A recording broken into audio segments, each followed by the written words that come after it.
Get on your bike. Where did get on your bike come from? On your bike? On your bike. Oh, I assume that there was some youths in a yard at one point in history and somebody said, "Oh, piss off, just get on your bike." And they had a bike and they rode off. Is that what you're after? I guess that's all I'm after, but I thought it would be funnier, but Oh, sorry. Haven't I got it guess in me. it's pretty logical on your bike. I'm just spitting facts. You're a teacher, that's why. You just know. Yeah, that's it. You're at the source of it. Hi, Kate. Hello, Dom. How do you do? I am all sorts tonight, as you could possibly tell. You're just all sixes and sevens. I think this is possibly the most intense work week of my professional career. So I'm my gosh. I'm all over the joint. So thank goodness it's not my week to talk. You can just sit back, relax, and let this story wash over you today. I'll let it rip. I'm gonna. Usually these are the ones that where one of us or both of us is a bit delirious. It turns. We go loose, exactly. And I am having a Canadian Club tonight. It's my drink of choice, a Negroni. Wow. Yeah, no, it's not Negroni. It's just Canadian Club. It just made me think of that. What's your drink of choice? Negroni. Negroni. With a little bit of prosecco. Yeah. Spagliato. Spagliato. A little bit of prosecco in it. Oh, lovely. Mine's just a Canadian Club and dry. Enough about me, Kate. How are you? Oh, I'm well, thank you. I am having a great week. So life is good. We're taking charge. We're just doing what we need to do to get through. Making shit happen. Absolutely. But no, I'm well. All right. Well, shall we do a little housekeeping? Yeah, let's do it. That's as high as I can go. I like it. Well, Dominic. Catherine. I have received a voice note from you and I disagree. Oh, God. I forgot about that. I have an idea for a podcast episode. I'm a bit squirrely, but the message that preceded did suggest you were in fact squirrely that day. Yes. Let's divert the attention away. Moving on. As always, folks, please go follow us on our social media because we have so much fun and we share such cool shit. I might, it's just one of those things. Every time I get a notification that we've posted a new reel, I know I'm in for a chuckle. We're just a couple of kooks. Get on board. Give us a follow at shitten.bricks.podcast. We're on everything, but we're really active on our TikTok and TikTok. So, Boom. Go find us there. And while you're at it, go look up our Patreon. I mean, it's all linked in our link tree, so you can all find it in one hot spot. But our Patreon, every week we provide like bonus episodes. You get early access. It's just the coolest thing. And it only costs you like a couple of bucks. It's nothing. Yeah. Do it. Get on it. Yeah. We love that. And who's our boo pod for this week, Tom? Our boo pod for this week is Persons Unknown podcast. It's all about unsolved true crime stories. So we've done a lot of like paranormally stuff, but Persons Unknown is really quite spooky and eerie. And they don't post as often. Like, the stories are really rich. And John, good old mate John. Hi, John. Is the host. So awesome. Yeah, go check that out. And Kate, I totally forgot. Uh-oh. You know how this year is all about ratings and reviews? Yes.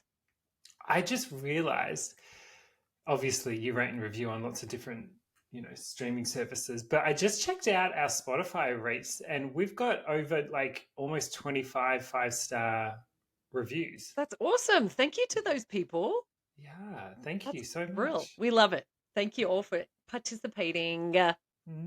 So I think that's probably it. Let's just wrap it up. And get into the story because that is the end of housekeeping.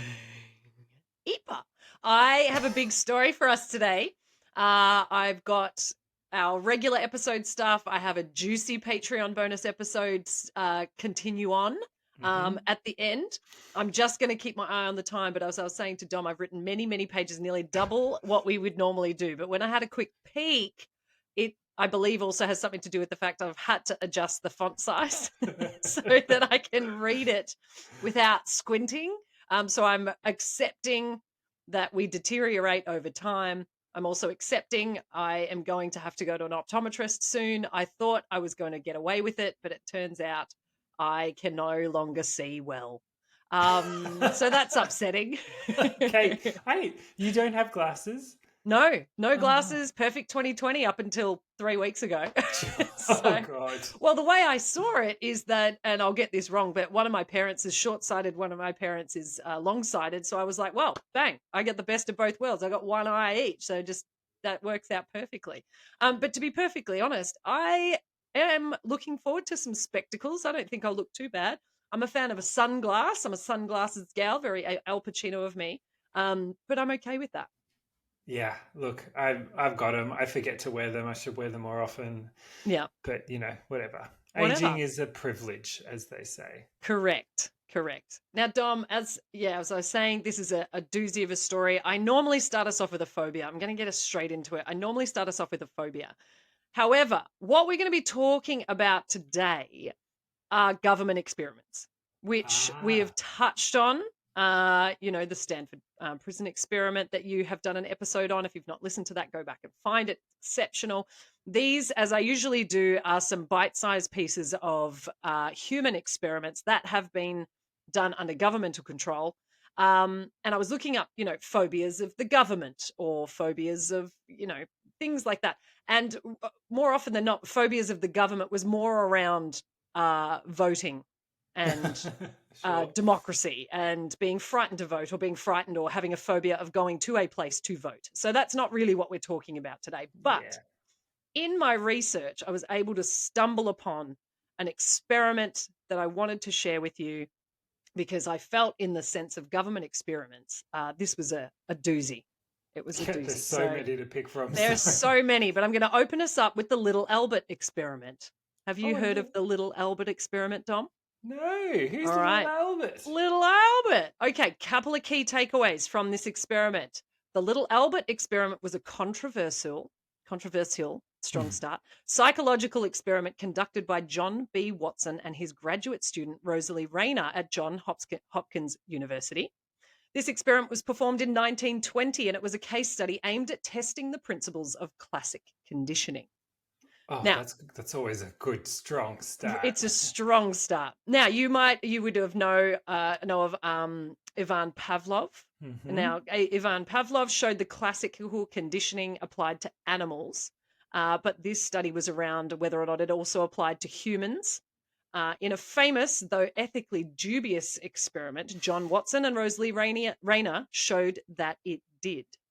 So Uh-huh. the classic conditioning.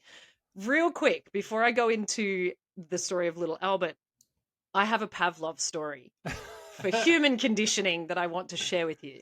And I wonder if Okay. you've got one as well. But You probably have trained me to do something, Kate, and I don't even maybe, know. exactly. Yeah, but human conditioning does work. I was in a relationship many moons ago and we were very health conscious. So with our cooking, we used a lot of coconut oil Yeah. to cook rather than an olive oil or something like that. The trick was we also used coconut oil for other Other things. activities. Yes. Yes. So it got to the point, I think about 6 months into the relationship, where we could no longer cook with coconut oil because we wouldn't want to cook anymore. So that was a classic. We Pavloved ourselves in the kitchen and we were not able to use coconut oil. So we switched to olive oil after that. But that was one of my Pavlov stories. There's also the classic of putting your hair up in a ponytail if you have long hair Yeah. before you participate in Ew. activities that you would not want your hair to be in the way of. And I hope people are really catching the innuendo here of I what we d- mean by other activity. wink, wink. The Yeah, that's things right. that two people who love each other. Yes, very, very much. The special cuddles. Yeah, but that was also something. So every time I would put my hair up in a ponytail, that was a situation. So I had to do that. Signals. Yeah. Signals. Pavlov. So that's my individual Pavlov story. I love Does how anything I love how it's all based around. yes, it was. Quite carnal. How about you, Dom? Does anything jump into mind when you think of any human conditioning? Oh, I should think of lots of things, Hmm. but It's okay if you haven't got one. I've got enough to go on with little Albert. So I'll I've leave it. I'll leave it with you if you like. no, I mean I've got some. I just don't think I should share. They're Okay, fair. probably not Yeah, okay fair. to share. I don't want to be recorded, and I don't. Understood. Yeah. Yeah, understood. All right, back to little Albert. Now, at the outset of the study, Watson and Rayner encountered a 9-month-old boy named Little Albert, a remarkably fearless child scared only by loud noises. No. After gaining permission from Albert's mother, the researchers decided to test the process of classical conditioning on a human subject by inducing a further phobia in the child. So, inducing a phobia through this Oh. testing. Now, little Albert, 9-month-old infant, was tested on his reactions to various neutral stimuli. He was shown a white rat, a rabbit, a monkey, and various masks.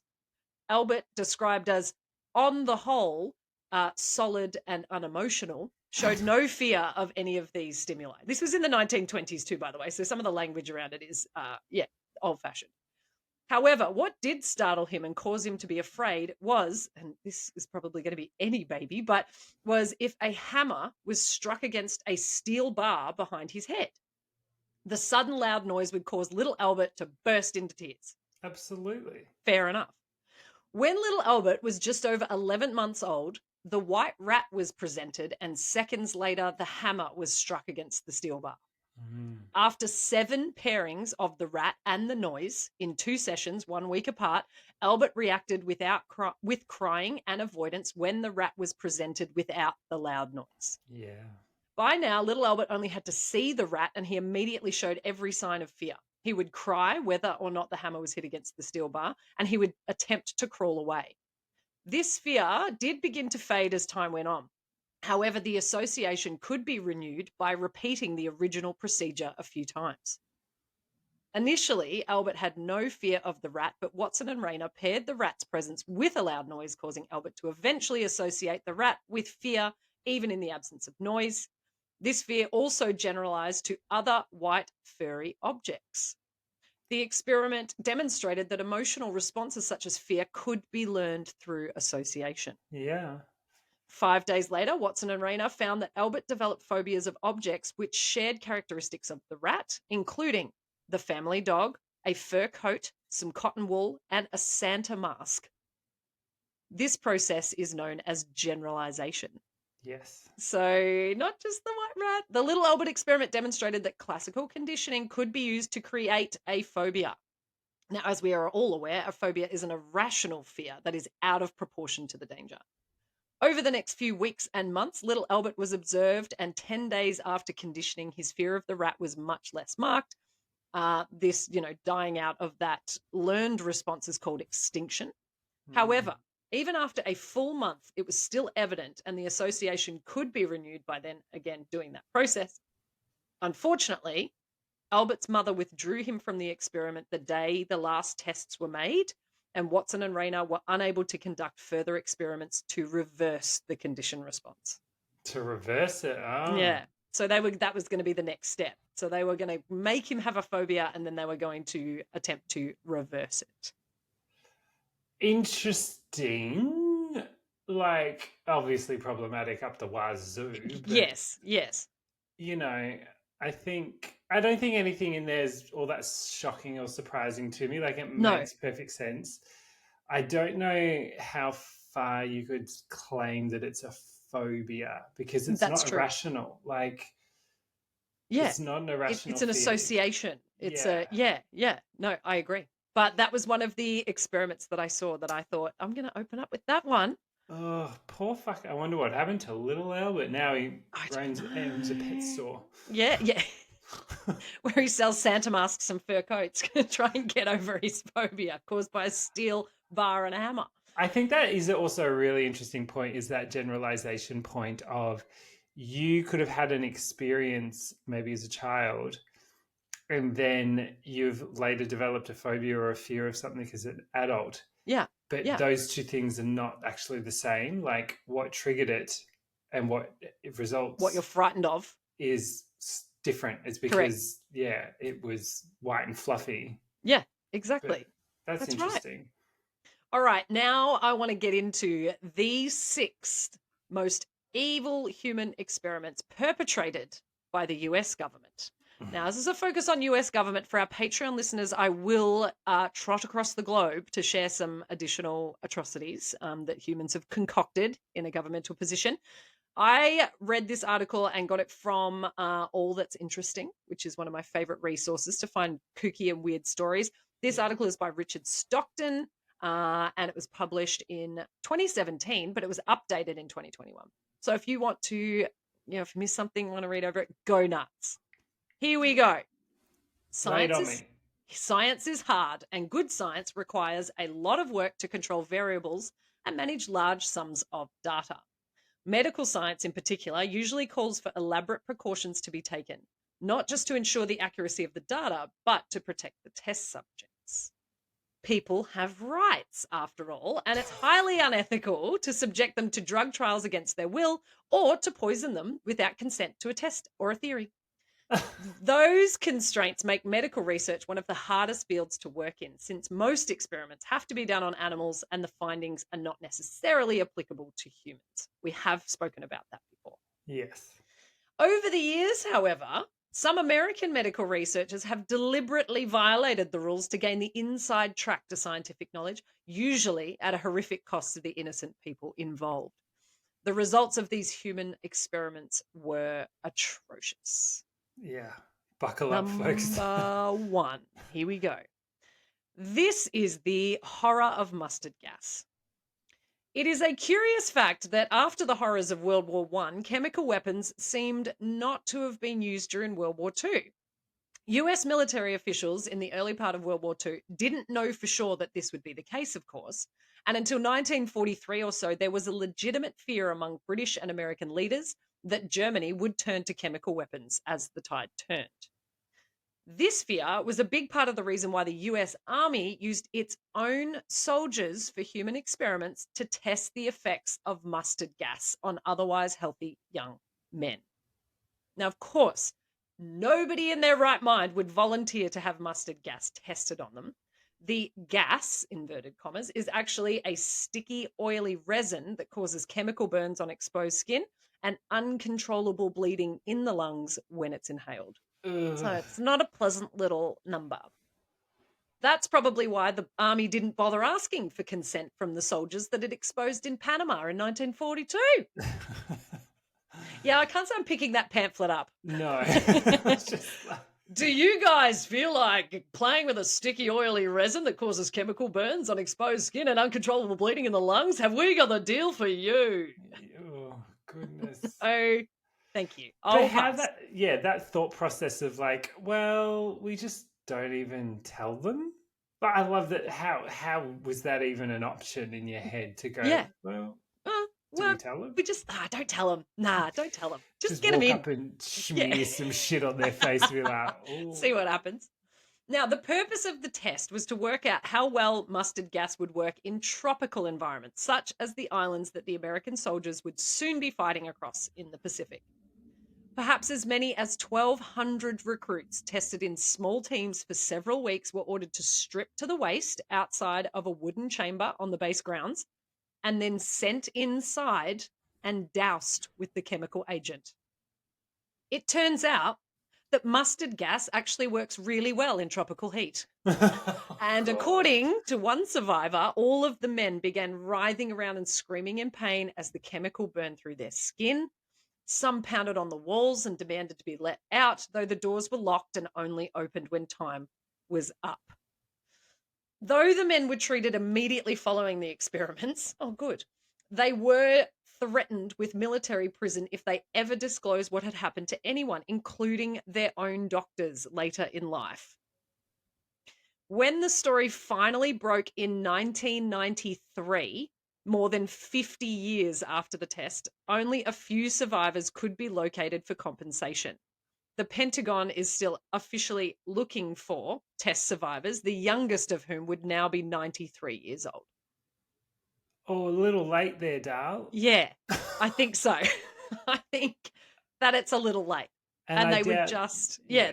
they weren't rushing to find those test subjects. And what are the chances that they're even still alive? I mean, Yeah, sounds like they've, few things a have couple of probably things knocked have off probably some happened. years off their Imagine that though. expectancy. You go to your GP and you're like, look, doc, I've got the thing is, see, I have a rash and it's cause there was oil, I was cooking a turkey.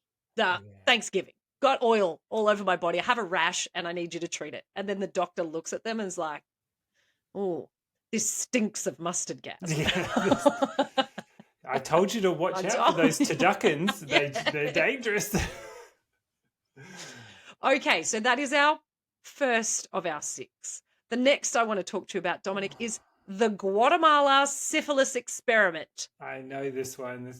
Of course, Dom knows this Yeah. one. That sounds like a heavy metal band. The Guatemala syphilis experiment. Yeah, I'd But listen. no. I would. Yeah. Disease has traditionally been more of a threat to soldiers than any weapon of the enemy. The American military in World War II was no exception, and by 1945, hundreds of thousands of men had been disabled by a particularly embarrassing family of sicknesses, venereal disease. Mm. After the war, government scientists, along with researchers from Johns Hopkins, the Rockefeller Foundation, and one of the predecessor companies of pharmaceutical giant Bristol Myers Squibb, set out to study the spread and effects of, among other diseases, syphilis and gonorrhea. Unfortunately, they chose unwitting test subjects in Latin America for their human experiments. Some of them were children at the time. Little is known about the Guatemalan VD studies because the research generated no papers for peer review and almost all government records were destroyed some years after the program concluded in 1956. We do know, however, that the project started with deliberate exposure of Guatemalan men to infected prostitutes. When that didn't spread the infections quickly enough, doctors from the project partnered with local physicians and inoculated patients with tinctures of infected material on the penis or by direct injections, sometimes to the spine. Children as young as 8 were given shots that were later discovered to be hot with STDs, and their health was then charted. Some subjects were given penicillin, which was already known to be effective in treating both types of STIs, but others were left untreated to study the progression and damage caused by the infections. It's just shocking. If you are at all in the medical field, how could you sleep at night? Yeah, it's a fair question. I understand the purpose around it in terms of testing to study to figure out, what happens and then how, how to treat and that sort of thing. But I mean, it's my understanding that penicillin was already, they're giving the patients penicillin, some of them. They're aware of something that can treat it, but they're just wanting to go that next step further and purposefully infect these people. In my right mind, I couldn't do that. Like, yeah, you sign the Hippocratic Oath, guys. Yeah, Hippocrates would be children. cross. What's Yeah. the point in knowing what these do to children?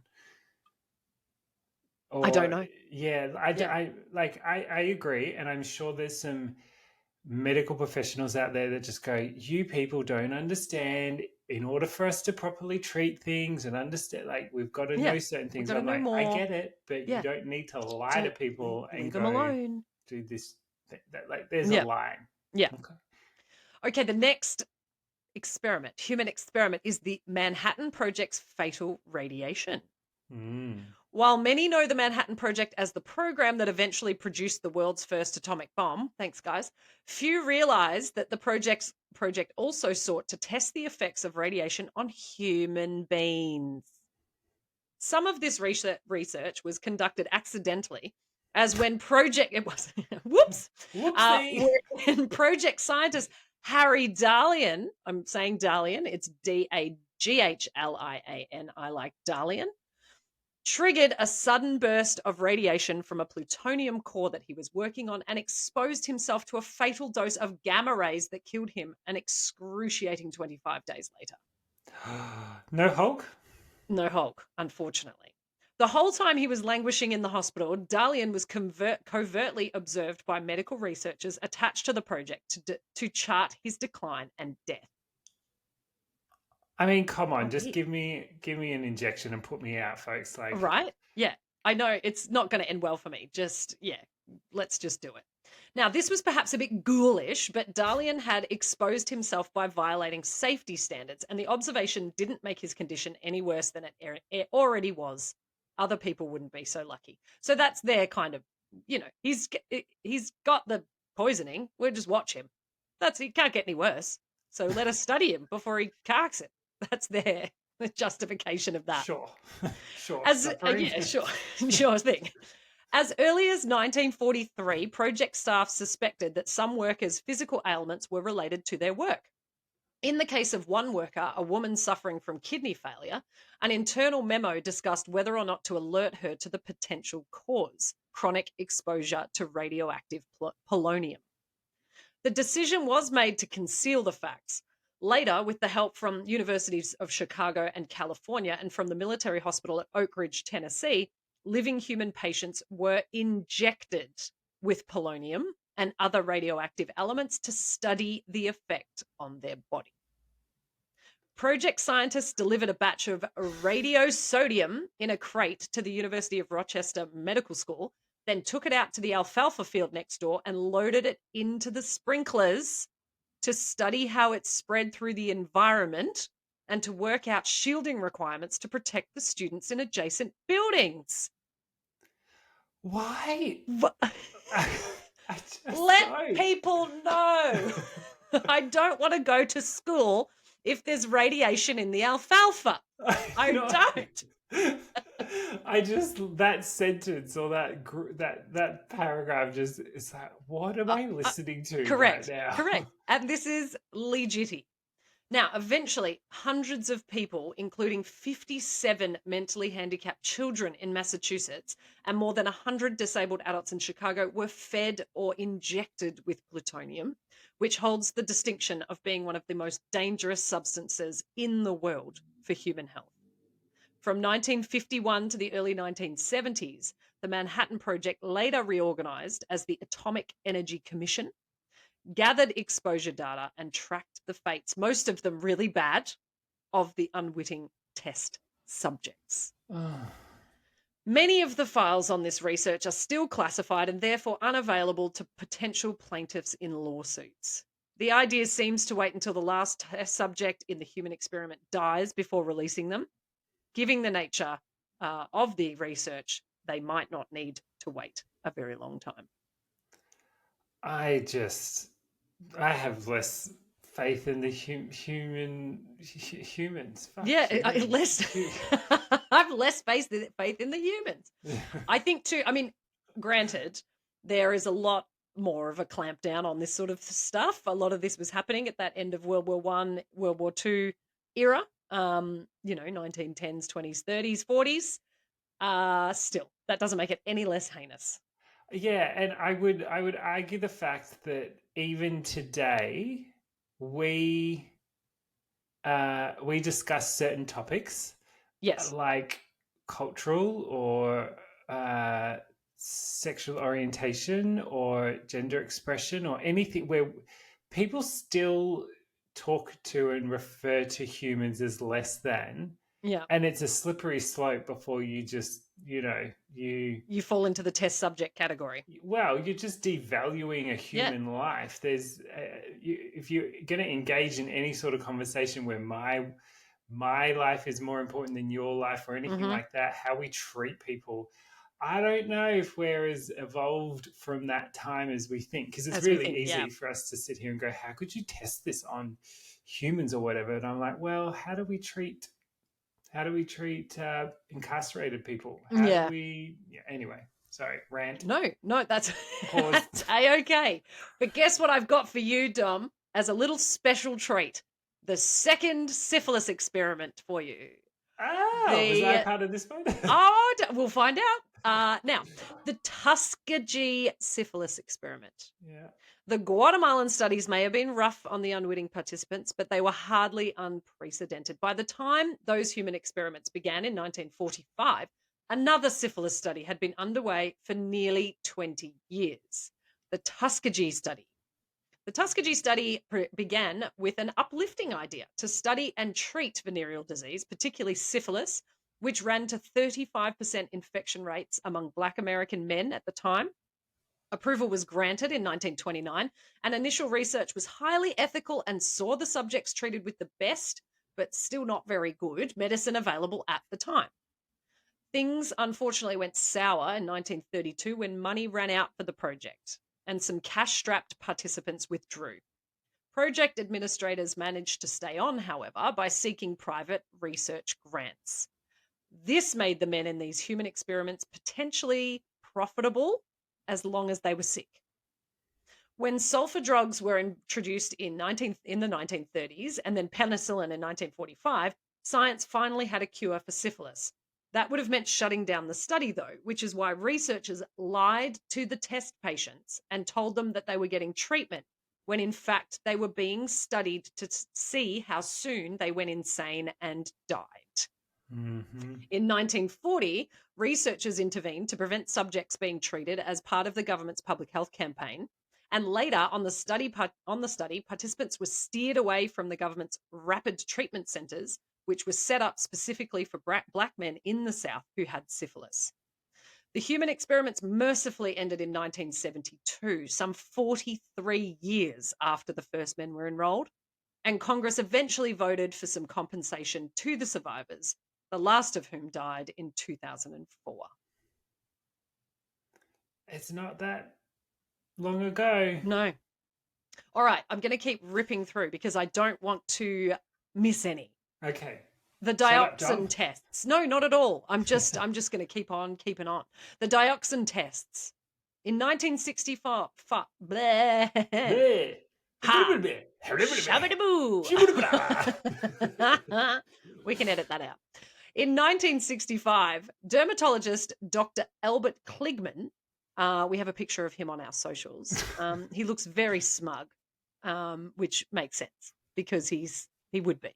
Sure. He got a hefty $10,000 grant to study various chemicals on behalf of Dow Corning, Johnson & Johnson, and the US Army.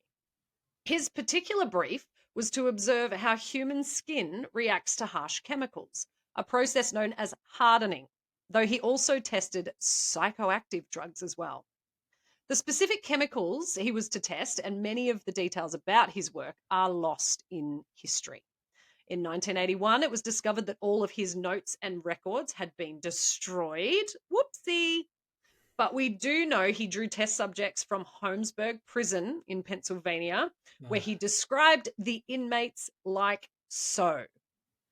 All I saw before me were acres of skin. It was like a farmer seeing a fertile field for the first time. Red flag. Yeah. So link that quote to the picture on our socials and you'll see why. He just looks a bit cuckoo. Sometimes I'm not a vengeful person, but sometimes you hear can't, people. yeah. Now, one of the chemicals that we know that Dr. Kligman was testing was dioxin, the active ingredient in Agent Orange. At the time, the military was crop dusting half of Vietnam with that stuff, and people in the spray zones were exposed over and over. The Pentagon was interested in what would happen to them, as was Dow, the manufacturer of Agent Orange.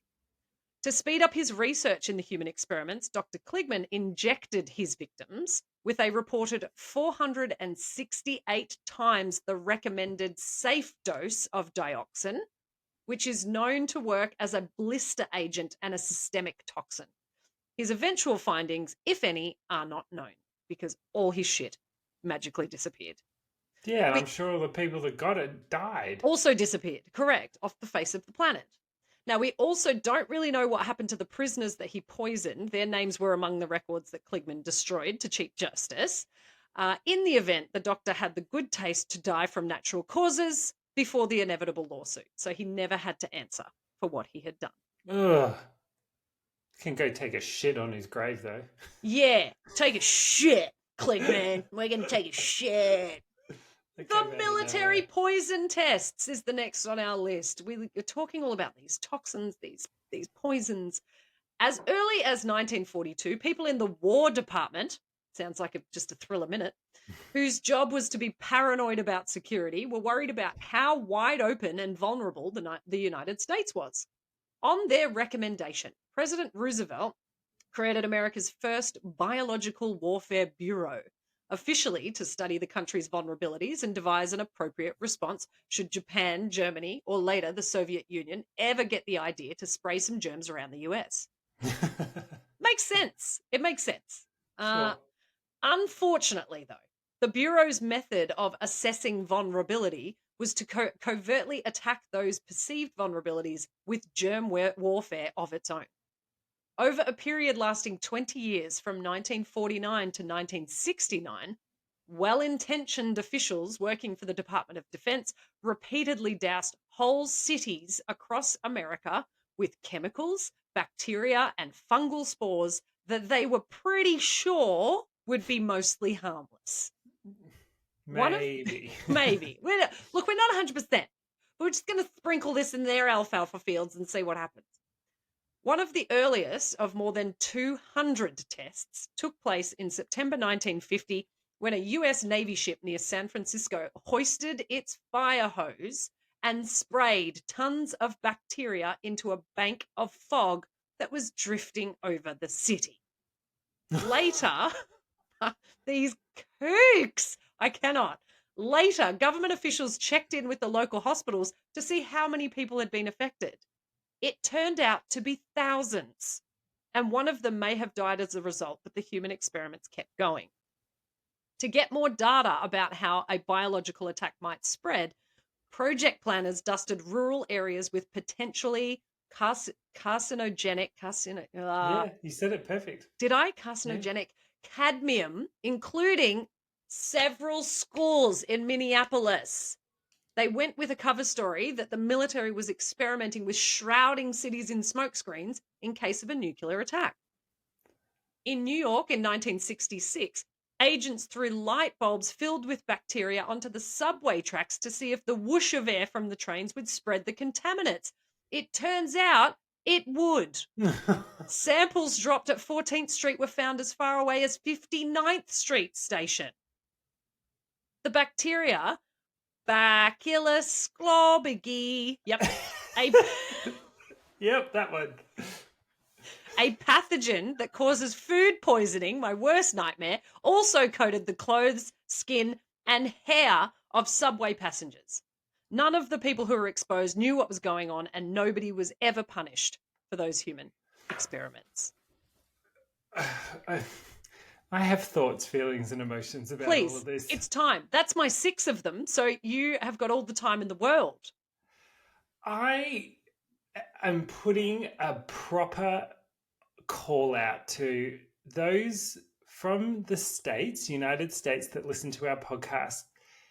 And I'm throwing rocks in glass houses here. I'm not saying that Australia or anywhere else in the world is no worse or better, but just hearing that list of 6, does it not piss you off? Does it, like, I don't know, it erodes the trust when you hear how at least prevalent the cavalier attitude to experimenting on humans. And it's not that long ago. I just can't believe it. It shocks my mind that it couldn't, it's not like just one person who's psychotic or evil has decided this. There would have been hundreds of people who would have been part of these experiments just going, okay, I guess. Yeah. Sure, Sure. that's what I Yeah. was told to do. What are these light bulbs filled with? All right. Chuck them on the subway tracks. No worries. Like, yeah, Yeah, anyway, I just know. curious.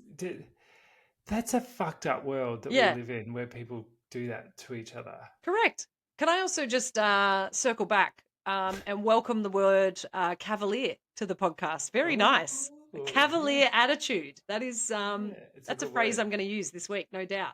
I'm sure one of my students will do something that will allow me to say they have a cavalier attitude, and they'll be Yeah. like, "Huh?" I mean, look, and again, I want to be real clear here. Yes, Off my high horse, your the hobby horse. way, yeah, my hobby horse, I hobby, mean, I'm a hobby horse. I don't know.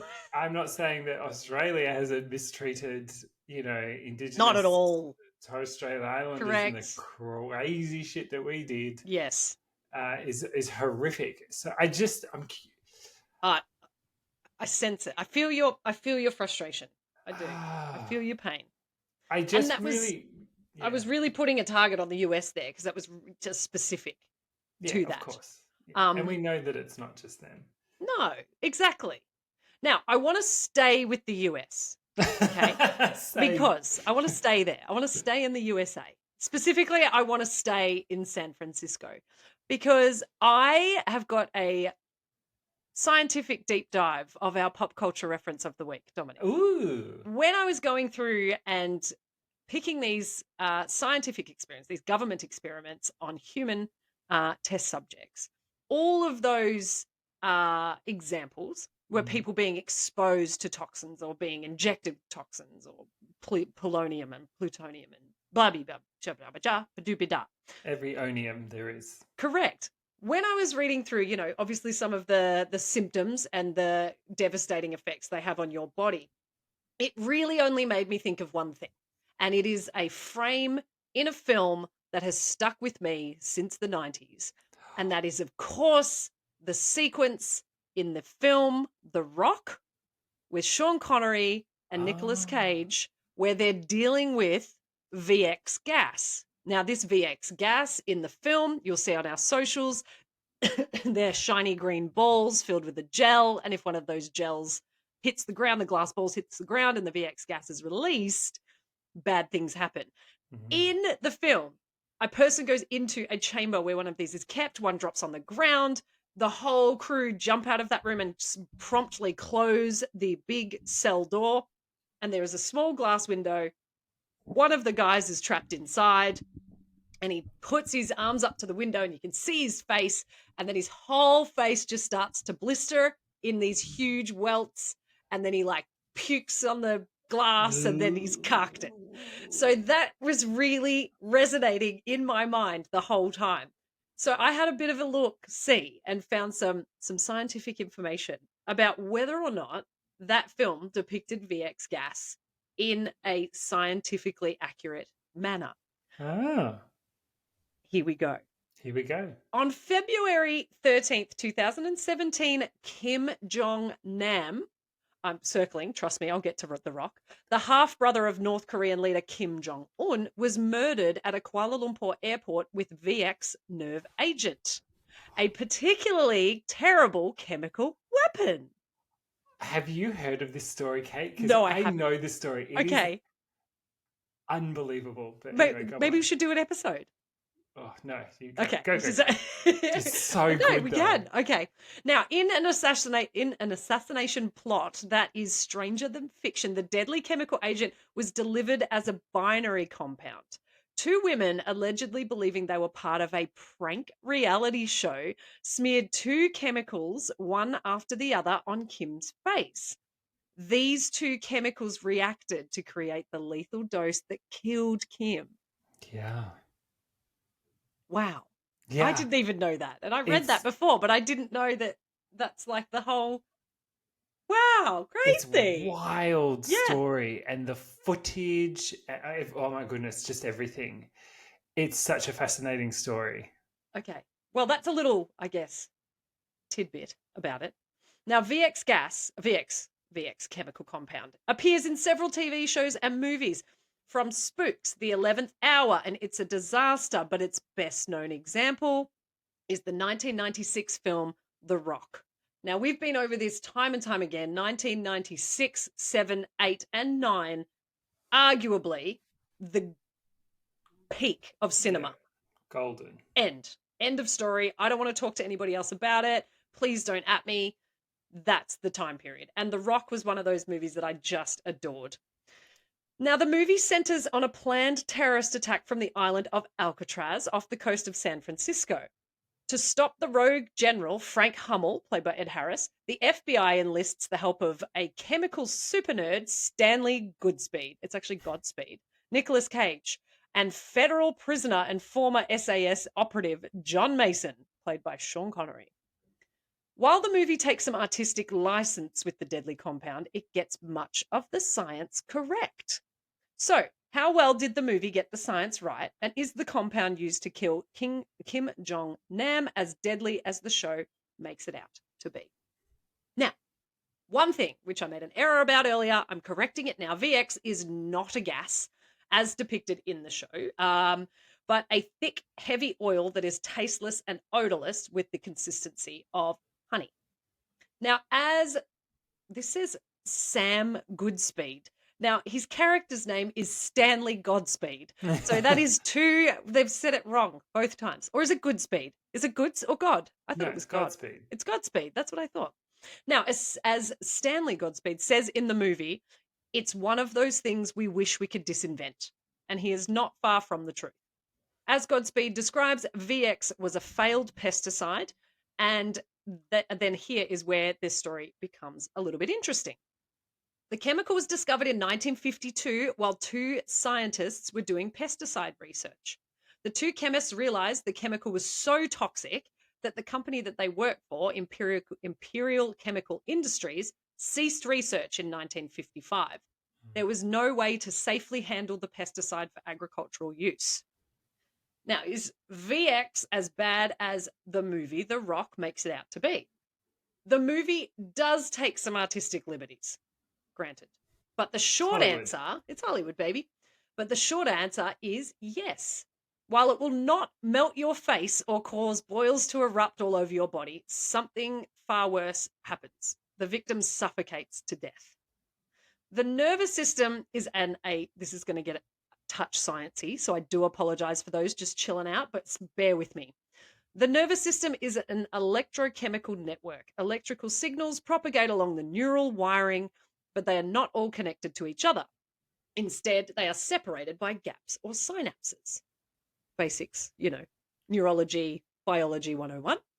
As electrical signals cannot propagate across this gap, special chemicals called neurotransmitters are needed. They traverse the gaps or synapses that exist between two neurons or a neuron and an effector cell. Effector cells respond to a stimulus and affect some change.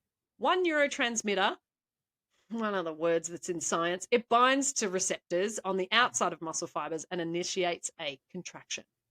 Once that has done its job, an enzyme called something else science breaks the molecule into something else science and another thing that's silence. The choline and acetate. There we go. Science and science, baby. It does so many sciencey things. Don't worry about it.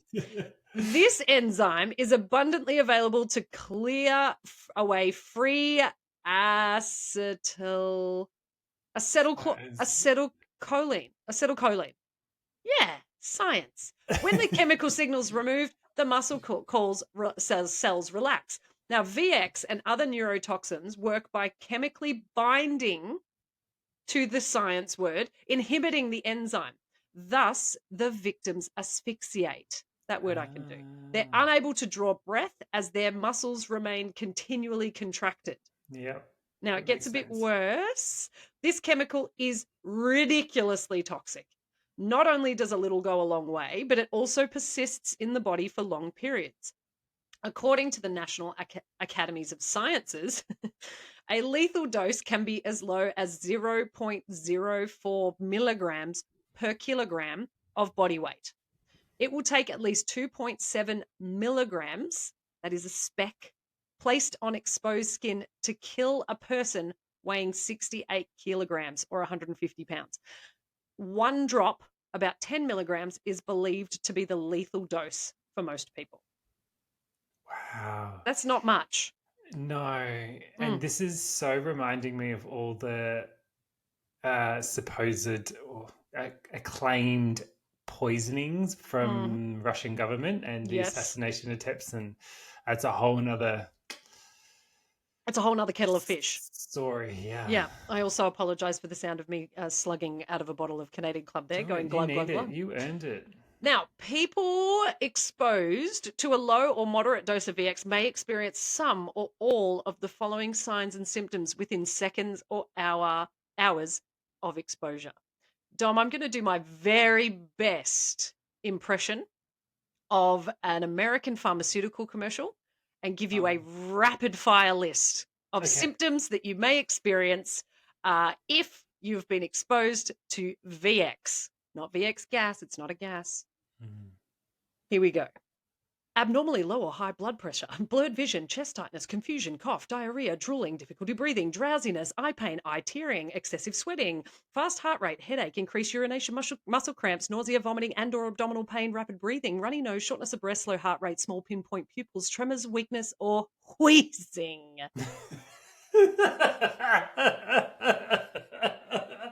Ooh, that was hot, and I love the wheezing. Thank you. I ran out of breath to do an actual wheeze, but that was close enough. Now, even a small drop of VX on the skin can cause sweating and muscle twitching where VX has touched the skin.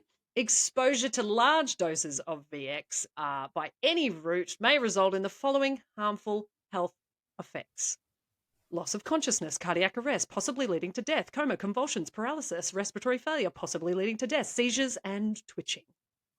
Oh, just an occasional Just a twitch. couple. That's top of mind. But I also really enjoyed the cardiac arrest possibly leading to death and the respiratory failure possibly leading to death. Basically, what I'm trying to say, folks, if you find yourself in a situation where someone offers you a pinprick of VX, say no. Yeah, say no to drugs. Say no to pesticides, baby. Say no. Yeah. If you find yourself covered in a sticky, odorless, clear liquid, say goodbye. Say no. Say no. That made me think of other things. But okay, Yeah. that for all of our regular listeners, and I seem to have pushed through that faster than I thought. It's perfect. That's But okay. it's great timing because now for our Patreon, Every time. I feel like it's at the point now where it's just a joke. I cannot say patrons. Let's just call them Patreons. brickies. Brickies. Our brickies, they're going to get, I've got a couple of extra little stories for you.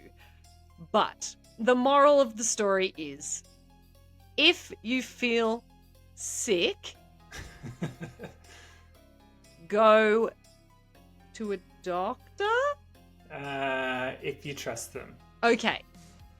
If someone offers you money to inject you with something, say no. No. Is that a better one? No. Okay. Yeah. Because, we want to leave with a strong moral of this story. That's what everyone's always here for. What am I going to learn and what's the moral of the story?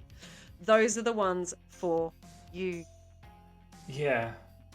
I was going to say stay away from medical trials, and this coming from me who puts his name up in to a medical trial. every sexually transmitted disease medical trial there is. Yeah. But do you know what? How about you just all thank me for my sacrifice? So if they're experimenting on me, taking one for the team. You are, and I appreciate that. And Dominic, do you know what else I appreciate? You joining me for my government experiments episode, which was a gloss over the Americans and what they were doing in the 20s, 30s, 40s, 50s, 60s, 70s, 80s, 90s. And go and watch The Rock if you haven't. Yeah, well done, Kate. That Thank was you. It was a bit of fun. It was a bit of fun, and it was a lot to handle. Yeah, there's a lot going on. Dark shit there, folks. Okay, if you want to hear a little bit about Japan's Unit 731, which I'll tell you about, or the Burke and Hare murders, go on over to Patreon, where you can sign up for a couple of bucks and listen to me tell you those stories. Otherwise, goodbye. See ya. Fuck off. See ya. Love you guys. Thank you. Like and subscribe. Give us 5 stars. Bye.